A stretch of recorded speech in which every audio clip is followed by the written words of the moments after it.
감사는 표현입니다. 이게 오늘 제목입니다. 감사는 표현이다. 1990년대 활동하던 장 도미니크 보비라고 하는 프랑스 사람이 있었습니다. 이분은 세계적인 여성 잡지 엘르, 지금도 나오는 것 같은데 엘르의 편집장이었을 뿐만 아니라 잘생긴 외모, 화려한 언변으로 프랑스 사교계를 풍미했다고 합니다. 이렇게 잘나가는 사람이 43세가 되던 해에 완전히 절망을 경험을 합니다. 갑자기 뇌졸중으로 쓰러졌는데 3주 만에 의식이 돌아오긴 했지만 락트인 증후군, 락트인 신드롬에 빠졌습니다. 락트인 증후군은 의식은 있어요. 의식은 있지만 전신마비로 인해서 몸을 절대로 움직일 수 없는 상태를 락트인 증후군이라고 말합니다. 얼마나 괴롭겠어요. 의식은 있는데 몸은 하나도 움직일 수 없으니 너무너무 괴로운 인생이 시작이 됩니다. 머리로는 온 세상을 나비처럼 막 날아다니는데 몸은 꼼짝할 수가 없는 거예요. 모든 신체가 다 마비되었고 움직일 수 있는 곳은 딱 한 군데, 왼쪽 눈꺼풀만 움직일 수가 있는 것입니다. 그런데 그는 유일하게 움직일 수 있는 그 왼쪽 눈의 깜빡임으로 인해서 하나의 신호를 만들었어요. 신호. 예를 들면 눈을 한 번 깜빡이면 예, 눈을 2번 깜짝이면 아니요, 이런 식으로 문장을 만들기 시작을 했어요. 알파벳 영어로 연결시켜서 글을 쓰기 시작을 했습니다. 어떤 날은 문장 하나를 쓰는데 하룻밤을 꼬박 보낸 날도 허다하게 많습니다. 그렇게 해서 나온 책이 잠수종과 나비라고 하는 책이 있습니다.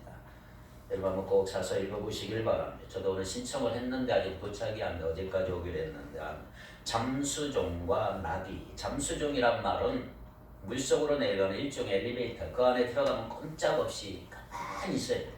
그러니까 물속에서는 카메라도 찍고 물의 상황을 보는 종과 같은, 여러분 한번 인터넷 치면 여기 책도 나오죠. 이게 잠수종이라고 하는, 그 안에 들어가면 꼼짝할 수 없는 거예요. 잠수종과 나비라고 하는 책을 썼습니다. 자, 이제 이 책에 보면 이런 내용이 나와요. 끊임없이 입속에서 과다하게 고이다 못해 입 밖으로 흘러내리는 침을 정상적으로 삼킬 수만 있다면 그 사람은 세상에서 가장 행복한 사람이다. 이런 얘기를 합니다. 내 입 밖으로 흘러내리는 침을 정상적으로 삼킬 수만 있다면 세상에서 가장 행복한 사람이다. 충격적이지 않습니까? 여러분 이지선 자매를 아십니까? 대학 시절 교통사고로 큰 화상을 입으며 어려운 시간을 보냈지만 그것을 잘 극복해낸 지금은 한동대 이지선 교수입니다.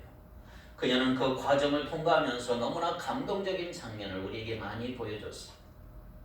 이지선 교수가 했던 말이 하나 있습니다. 화상으로 눈썹이 다 없어져 버렸어요.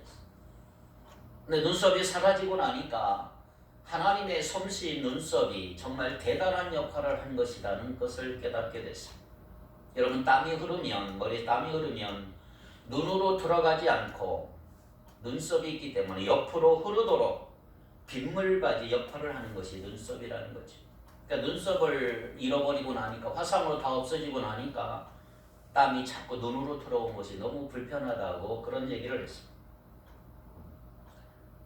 장 도미니크 보비 사고 15개월을 살다가 나비가 되어 날아가고 숨을 끊고 말았어요. 그리고 죽고 말았는데 이 장 도미니크 보비가 흘러내리는 침을 삼킬 수만 있다면 세상에서 가장 행복한 사람입니다라는 글을 읽으면서 오늘 우리 인간의 나약함을 한번 생각해 보았습니다. 인간의 미련함이란 뭘까요? 그것을 누리고 있을 때는 그 가치를 모른다는 것입니다. 잃어버리고 나고 놓치고 나면 흘러내리는 침을 삼키는 것조차 세상에서 가장 행복할 수 있는 조건이 될 수 있다는 것을 비로소 깨닫는 존재, 이게 인간의 미련함이라고 할 수가 있습니다. 이런 면에서 볼 때 우리가 지금 놓치고 있는 현실의 감사가 얼마나 많습니까? 오늘 본문에 보면 누가복음 17장에 보면 예수님께 고침받았던 10명의 나병 환자에 대한 이야기가 나옵니다. 11절부터 13절까지 한번 읽어보겠습니다. 11절부터 13절 시작. 예수께서 예루살렘으로 가실 때 사마리아와 갈릴리 사이로 지나가시다가 한 마을에 들어가시니 나병 환자 10명이 예수를 만나 멀리 서서 소리를 높여 이르되 예수 선생님이여 우리를 불쌍히 여기소서 하거늘. 예수님은 불쌍히 여겨달라고 하는 10명의 나병 환자들을 고쳐주셨어요. 14절 읽어볼까요? 14절 보시고 이르시되 가서 제사장들에게 너희 몸을 보이라 하셨더니 그들이 가다가 깨끗함을 받은지라. 예수님은 10명의 나병 환자들을 고쳐주셨는데 고침받은 10명의 나병 환자 중에 딱 한 명만 예수님께 되돌아와서 감사를 표현했다, 이런 얘기입니다. 자, 그걸 보면서 주님이 이렇게 말씀하셨어요. 15절부터 17절 그 중에 한 사람이 자기가 나은 것을 보고 큰 소리로 하나님께 영광을 돌리며 돌아와 예수의 발 앞에 엎드려 감사하니 그는 사마리아 사람이라. 예수께서 대답하여 이르시되 10사람이 다 깨끗함을 받지 아니하였느냐? 그 9은 어디 있느냐? 자, 우리가 이 말씀을 읽고 묵상하다 보면 그 9은 어디 있느냐라고 물으시는 이 말씀에서 여러 가지 의미가 담겨져 있는 것을 알 수가 있습니다. 예수님이 제기하신 말씀, 10명 중에 다 고침을 받았는데 한 명만 나한테 오고 왜 9명은 어디 갔느냐? 자, 이 제기하신 이 말씀에서 우리는 세 가지 메시지를 발견할 수가 있어요. 첫째는 신앙생활은 관계의 문제라는 것. 관계의 문제. 신앙은 관계다. 어떤 사람은 신앙을 거래관계로 생각하는 있어요. 거래관계. 10명의 나병 환자들이 누가복음 17장 12절 13절에서 소리치고 나를 좀 고쳐달라고 부르짖었고 그 결과 14절에서 나음을 입었어요. 고침을 받았어요. 14절 다시 한번 볼까요? 14절에 보니까 보시고 이르시되 가서 제사장들에게 너희 몸을 보이라 하셨더니 그들이 가다가 깨끗함을 받으니라. 가다가 다 고쳐졌어요. 나병이 다 났어요. 자, 만약에 신앙생활이 어떤 거래 관계라고 생각하는 사람들이 누가복음을 기록했다면 이 내용을 다루는 말씀은 아마 14절에서 끝났을 것입니다. 왜? 나았으니까. 병 고침 받았는데 뭐 기록할 것이 뭐가 있겠어요. 그런데 성경은 거기서 끝나지 않고 그 뒤 17절에서 예수님이 문제를 제기하시는 것까지 기록하고 있어요. 10명 중 9명은 어디 있느냐? 자, 이것이 의미하는 것이 뭘까요? 여러분, 신앙생활이라고 하는 것은 마치 10명의 나병 환자들이 고침을 받고 끝나는 그런 거래 관계가 아님을 우리는 알 수가 있는 거죠. 자, 사도 요한도 이렇게 얘기를 했어요. 요한 1서 1장 3절을 한번 같이 읽어봅시다. 요한 1서 1장 3절입니다. 시작.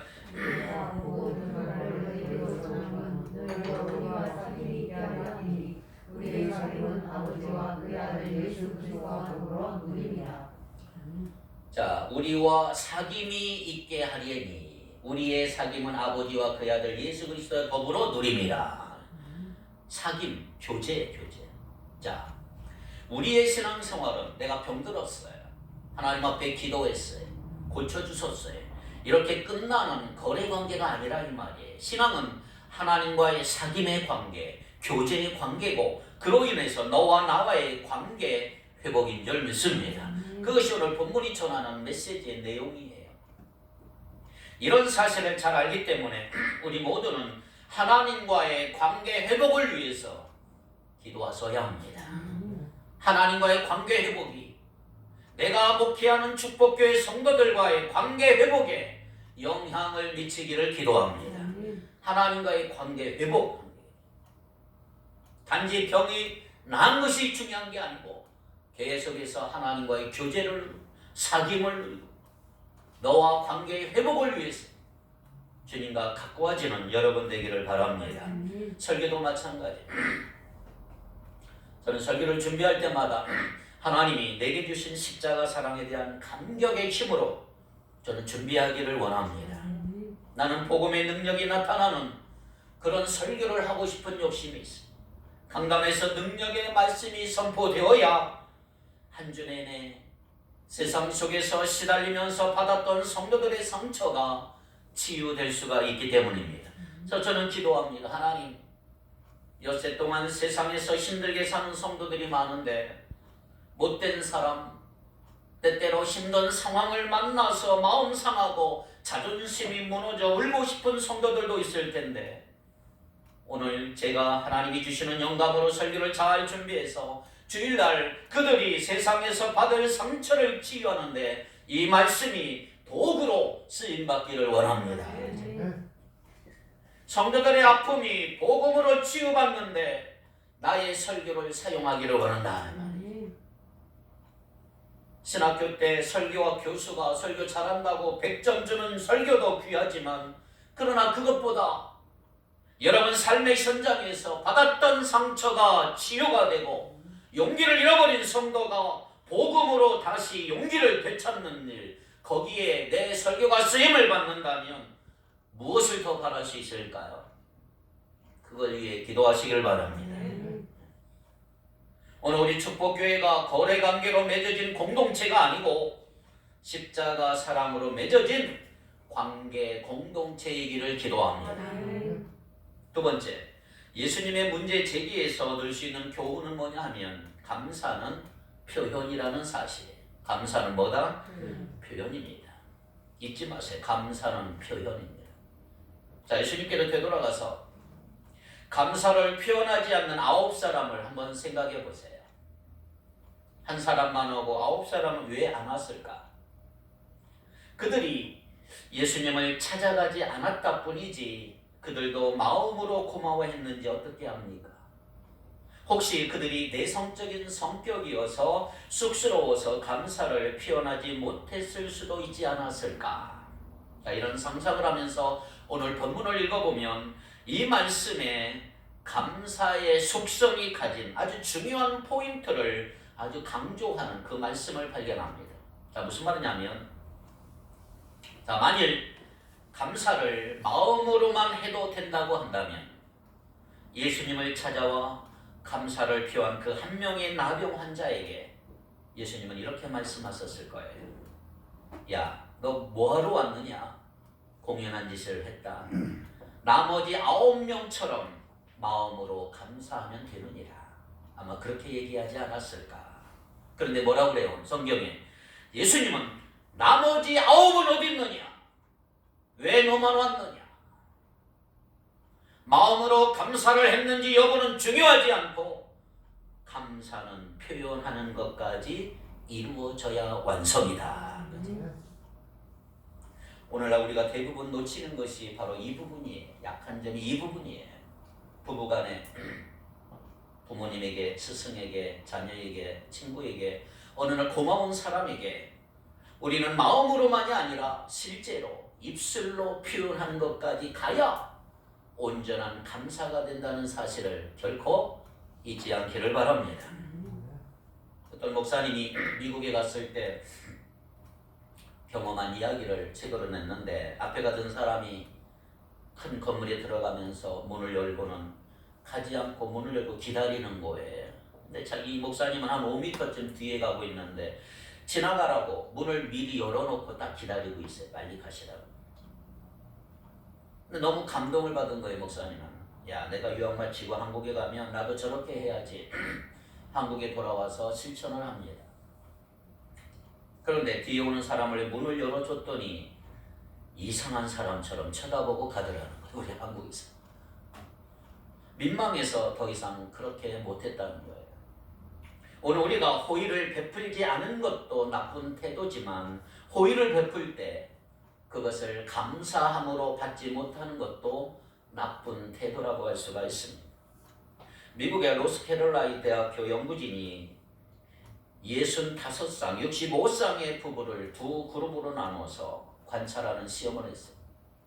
아주 사소한 것에도 감사 표현을 하는 잘하는 부부, 그렇지 않은 부부를 대상으로 조사를 했는데 작은 일에도 배우자에게 고마움을 잘 표현하는 부부가 그렇지 않은 부부보다 긍정적인 마음이 생길 확률이 무려 10배나 된다고요. 10배.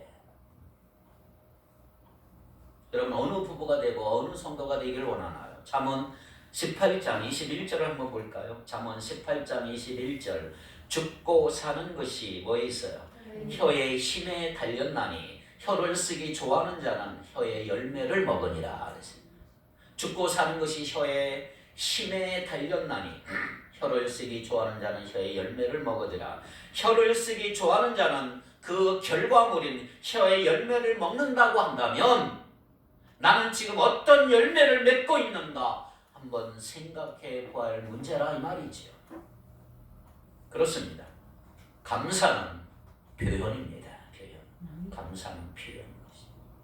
마음속에 아무리 담고 있어도 안 돼. 헬렌 켈러를 여러분 아십니까? 헬렌 켈러 여사.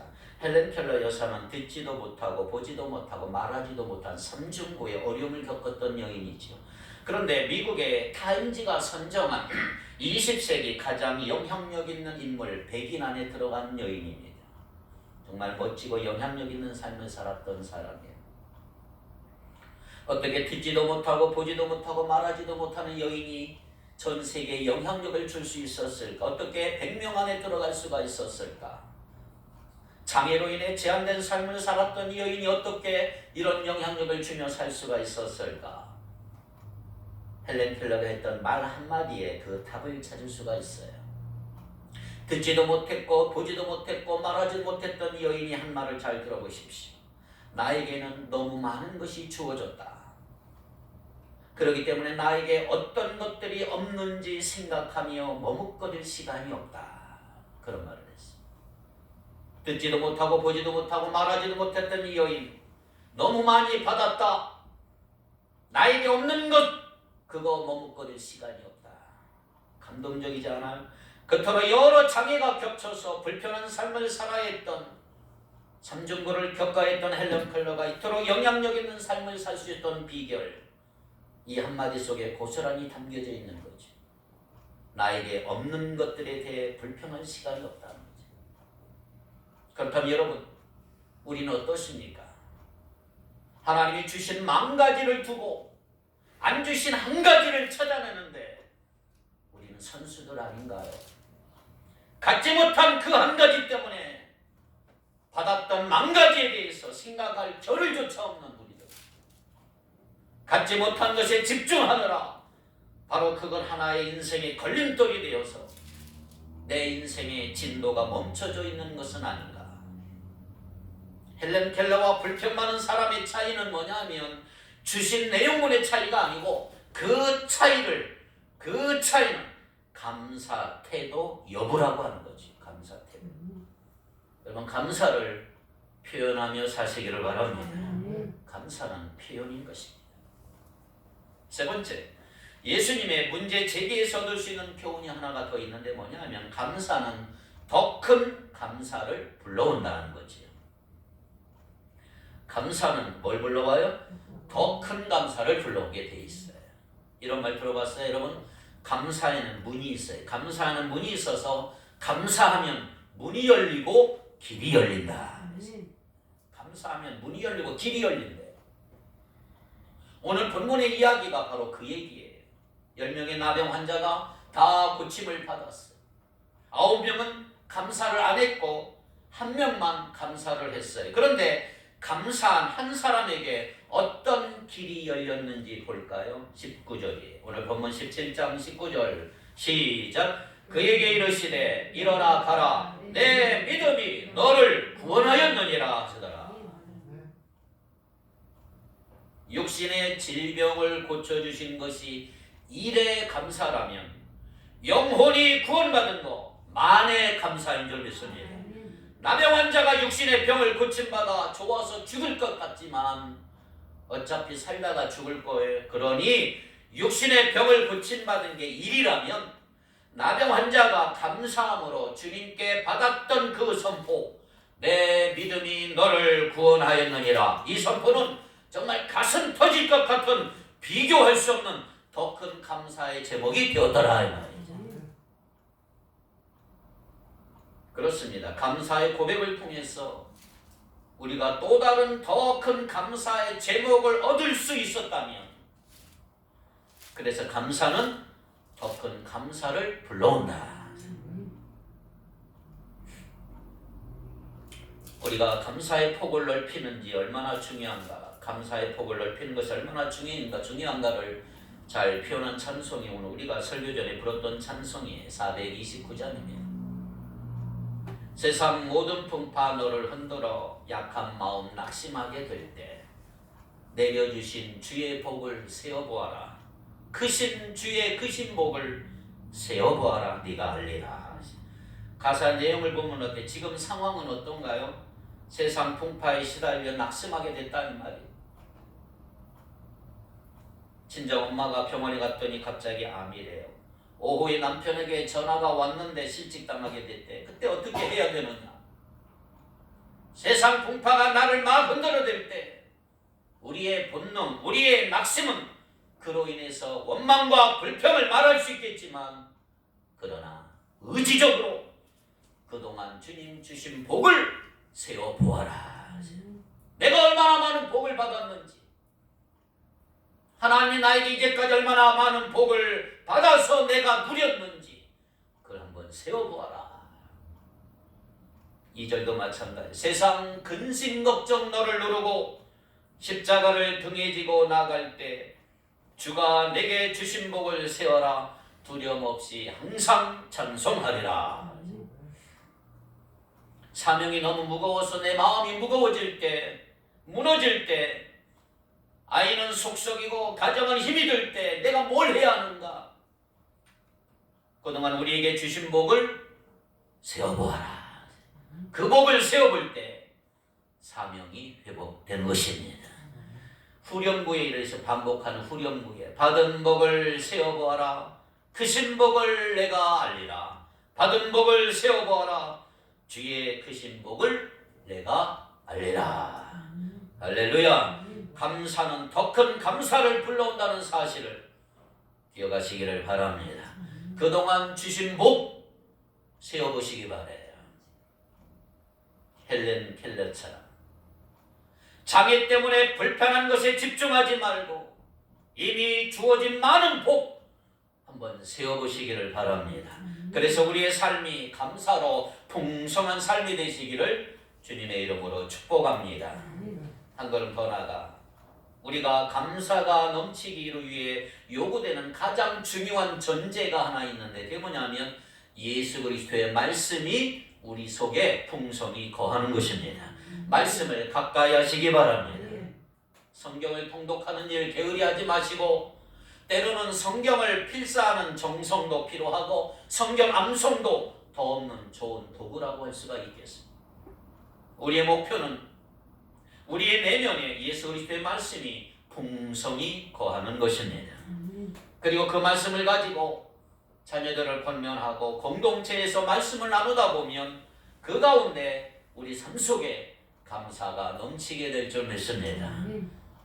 그런 의미에서 오늘부터 여러분들에게 두 가지 실천사항을 전달하고 싶습니다. 두 가지를 꼭 했으면 좋겠습니다. 첫째, 먼저 결단하시기 바랍니다. 나는 감사하기로 결단한다. 의지적으로 말해요. 의지적으로. 힘들어도 의지적으로. 감사하기로 결단하는 그 행위 속에 능력이 있는 줄 믿습니다. 감사하기로 하면 결단합니다. 오늘부터 하루에 하나씩 결단한다. 우리가 아이들에게 양치질하라 그렇게 말하면 아이들은 왜 양치질을 해야만 하는지, 양치를 하면 무슨 유익이 있는지 생각하며 따질 필요가 없어요. 그냥 양치질하고 자면 되는 거지. 양치를 왜 하는지, 아침에 했는데 왜 또 해요? 막 물은 아이들에게 엄마 아빠들이 뭐 과학적으로 설명할 이유가 없어요. 그냥 이 건강을 위해서 양치를 하고 자, 얼른 끝나는 거예요. 자, 아주 중요한 성경 말씀 데살로니가전서 5장 16절, 17절, 18절 볼까요? 데살로니가전서 5장 16절부터 18절 시작. 항상 기뻐하라, 쉬지 말고 기도하라, 범사에 감사하라. 하나님의 뜻이 뭐예요? 항상 기뻐하라. 쉬지 말고 기도하라. 범사에 감사하라. 자, 이 말씀에서 여러분 원리를 찾으니까 원리. 자, 물어보십니다. 이 말씀이 설득입니까? 명령입니까? 네? 항상 기뻐하라. 쉬지 말고 기도하라. 범사에 감사하라. 그러면 설득의 명령이 명령형으로 됐어요. 명령형. 그냥 기뻐해야 되고 쉬지 말고 기도해야 되고 범사에 감사하는 거예요.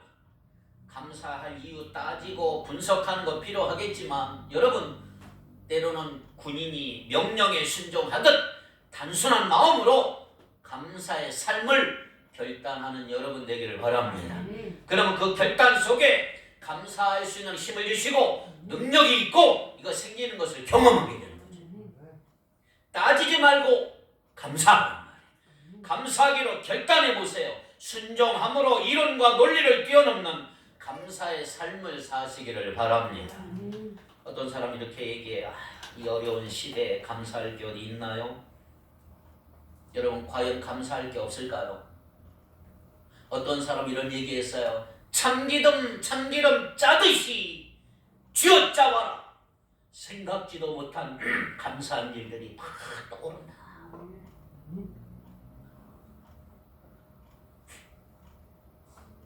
전 기도하다가 여러분들에게 이 평생 감사 노트를 하나씩 드리려고 그래요. 지금 이거는 교회에서 예산이 아니라 제가 개인적으로 드리려고 그래요. 이게 6,000원짜리인데 이게 1년 360일 감사. 여러분들 쪽에서 하루에 한 가지씩 두 가지씩 뭐 쓰든 어쨌든 일기처럼 감사 노트를 한번 써보십시오. 감사 노트. 언제 들리는지 모르겠어요. 이번 주 안으로 했는데 기도 많이 해야 아마 하루에 하나 두 개씩 감사할 사항을 적어보는 거예요. 아멘. 따지지 말고 하시기 바랍니다. 여러분 삶이 놀랍게 변화됩니다. 참기름 짜듯이 한번 짜보세요. 이것도 감사 저것도 감사가 많은지 몰라요. 생각지도 못한 감사들이 엄청나게 쏟아져. 감사하기로 결단하시기 바래요. 거기에 능력이 나타난다. 자신의 축복을 세며 감사하는 사람들이 삶에 더 큰 만족감을 경험할 수가 있는 거예요. 그래서 실생활에 적용하고 싶으면 이제부터 제가 이 책을 나눠줄 테니까 감사의 길을 써보는 여러분 되기를 바랍니다. 따라합시다. 감사하기로 결단하자. 할렐루야. 시편 34편 1절로 3절 한번 볼까요? 다윗의 시를 한번 잘 읽어보세요. 시작.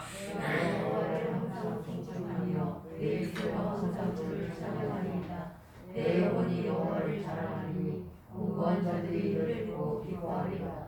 나와 함께 여호와를 경배하시라. 함께 그의 이름을 높이세. 아멘. 그냥 읽으면 평범한 다윗의 찬양이지만 이 시편에 붙은 제목을 보면 조금 느낌이 달라져요. 제목이 뭐예요? 다윗이 아비멜렉 앞에서 미친 채 하다가 쫓겨나서 지은 시. 이 시가 그래요.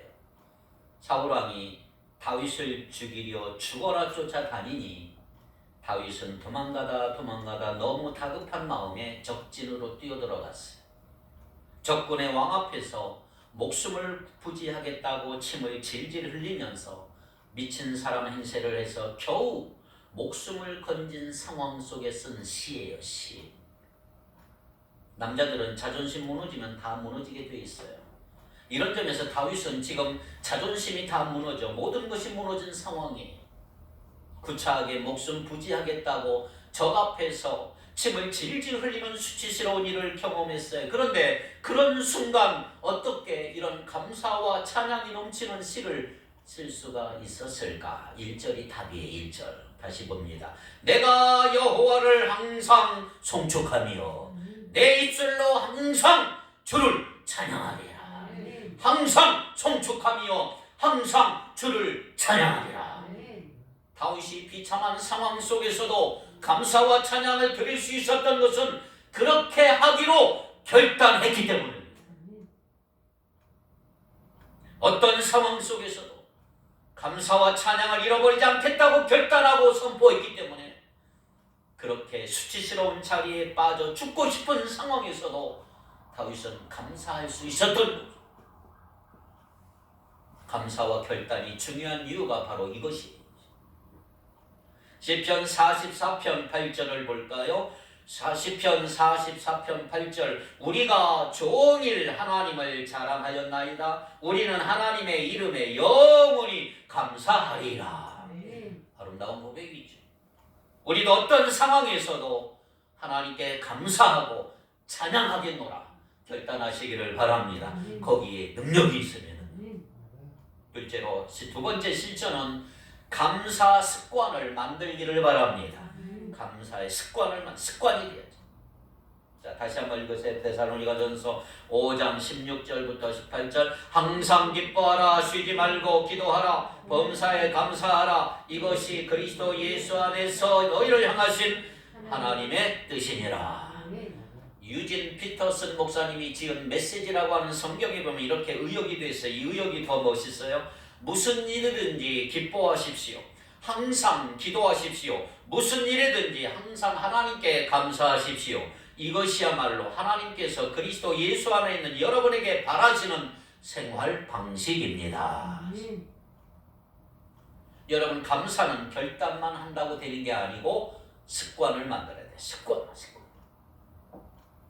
감사가 생활 방식이 될 때까지 우리는 지속적으로 몸부림쳐야 하고 내 인생에서 감사의 길이 만들어질 때까지 계속 그 길을 걸어가야 되는 거예요. 그래서 이 책을 감사 한번 써보자. 나에게 주신 하나님의 은혜가 너무 큰 거예요. 죄성을 가진 우리는 불평, 불만의 길을 너무 많이 만들고 있는 거예요. 아무 생각 없이 자연스럽게 나오는 게 불평이고 불만이고 원망이에요.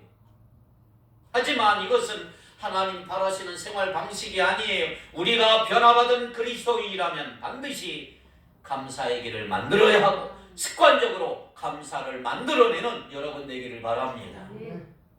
또 이 말씀 기뻐하라, 기도하라, 감사하라 이 원어에 보면 헬라어 원어에 보면 다 현재형으로 되어 있어요. 현재형. 문법적으로 보자면 이례적인 권면이 아니고 지속적인 권면의 성격을 가지고 있는 거예요. 여러분, 양치질 어제 했으니 끝나는 거 아니에요. 매일매일 해야 되시. 습관이 돼야 습관. 길이 만들어져요. 길이만. 그래야 그냥 양치질 습관적으로 하는 거죠. 감사가 그런 거예요, 여러분.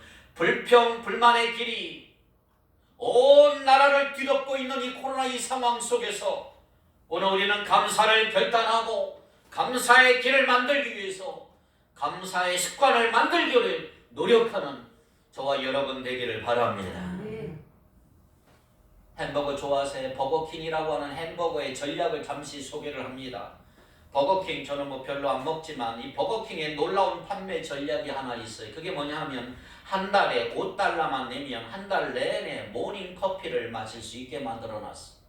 우리나라 그런지 아닌지는 잘 모르겠지만 몇 개월 전에 선전에 $4 그런 선전을 여러분 봤을 거예요. 김영철 씨가 선전을 광고를 했는데 어쨌든 $5면 스타벅스 커피 한 잔이에요. 근데 어떻게 한 달 한 잔 값이 한 달 내내 커피를 마실 수 있게 했을까? 이 전략이 있어요. 전략. 고객의 입맛을 길들이겠다고 하는 전략이죠. 한 달 내내 여러분 같은 커피를 마시다 보면 그 커피 맛에 길들여져요. 일종의 중독이 되는 거예요.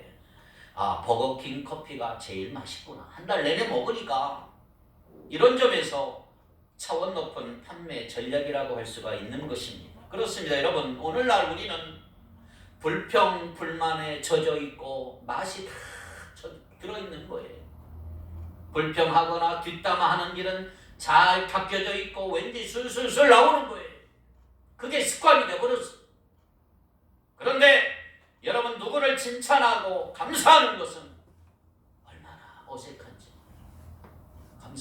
칭찬 많이 합니까? 깎아내리기 바쁘고 뒷담화하기 바쁜 것이 우리 한국 사람들입니다.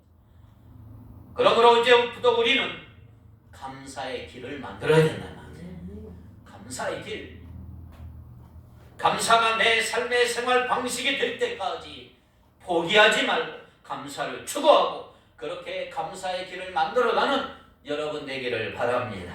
마지막으로 십자가의 은혜에 대한 감사를 회복하는 여러분 되기를 바랍니다. 우리가 감사가 살아나기 위해서는 성령의 기쁨으로 말씀을 받아야 돼. 성령이 도와주셔야 한다 이 말이. 나는 아무리 해도 안 돼. 그래서 감사와 관련해서 내가 가장 먼저 회복돼야 하는 거 십자가 은혜에 대한 감사 회복입니다. 로마서 5장 6절 8절을 같이 읽겠습니다. 로마서 5장 6절 8절 한번 찾아볼까요 여러분이? 로마서 5장 6절 8절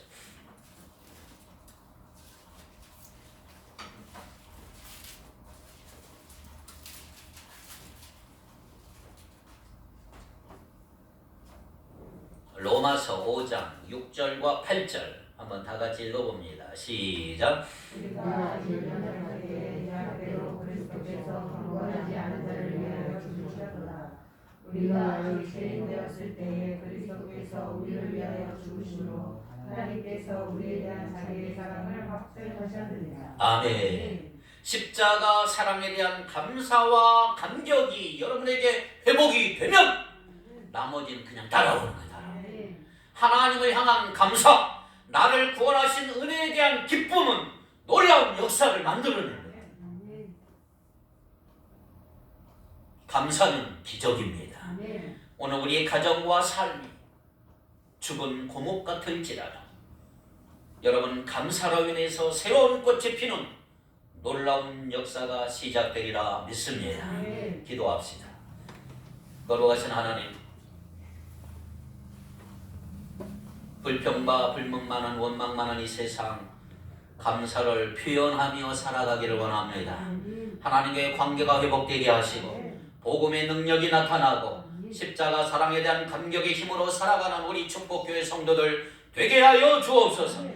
인색하지 않게 하시고 마음으로 아닌 입술로 표현하며 감사할 수 있는 우리 모두가 되게 하시며 없는 것에 대해 불평하지 않게 하시고 있는 것 주신 것에 대한 감사를 표현하며 살아가는 우리 모두가 되게 하여 주옵소서.